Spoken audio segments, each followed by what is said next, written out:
It was a Sunday night, August 15th, 1971. Most Americans were watching television, settling in after the weekend, when the President of the United States interrupted their programming with an announcement that would quietly, permanently change the financial world forever. Nixon looked calm, confident even. He called it the new economic policy.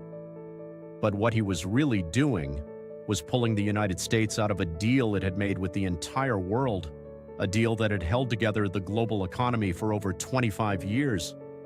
To understand why that mattered, you have to go back to 1944. World War II was still raging, but Allied leaders already knew they were going to win, and they were terrified of what came after.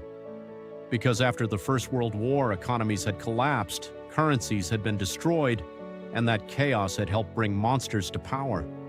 They weren't going to let that happen again. So 44 nations sent their representatives to a small resort town in New Hampshire called Bretton Woods, and there they made a deal. Every country's currency would be tied to the US dollar, and the US dollar, only the US dollar, would be tied to gold. $35 for 1 ounce, fixed, guaranteed. The United States would hold the gold, and the world would trust the dollar. And for a while, it worked beautifully. The post-war economy boomed, trade expanded. The dollar became the blood running through the veins of global commerce. But here's the problem with promising the world you'll back your currency with gold. You actually have to keep enough gold to do it. And by the late 1960s, America had a spending problem. Vietnam was costing a fortune. Social programs were expanding. The government was printing more dollars than it had gold to support. Countries, especially France, started getting nervous. They started showing up and saying, "We'd like our gold now, please." And America was hemorrhaging it. By 1971, the situation was critical. If this kept going, the U.S. gold reserves would be drained dry. So Nixon called a secret meeting at Camp David. His top economic advisors, his Treasury Secretary, the chairman of the Federal Reserve, all sworn to secrecy over that weekend. And together, they made the call. The gold window was closing.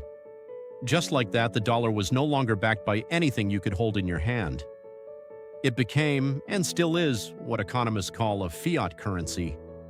Valuable because the government says it's valuable, because people believe it's valuable, because the entire global system decided to keep acting like it's valuable.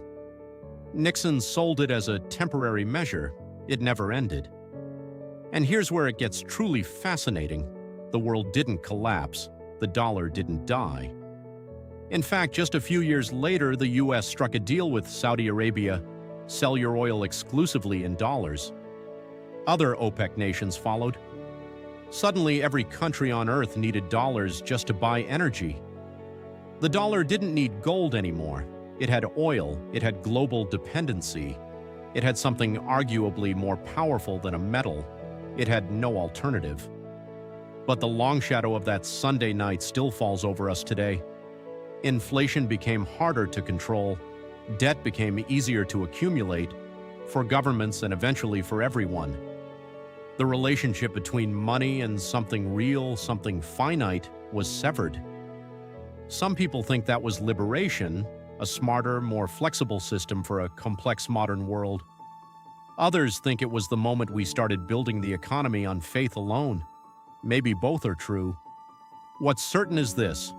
On a quiet August evening in 1971, a president made a decision in secret, announced it on television, and changed what money is for every single person on the planet.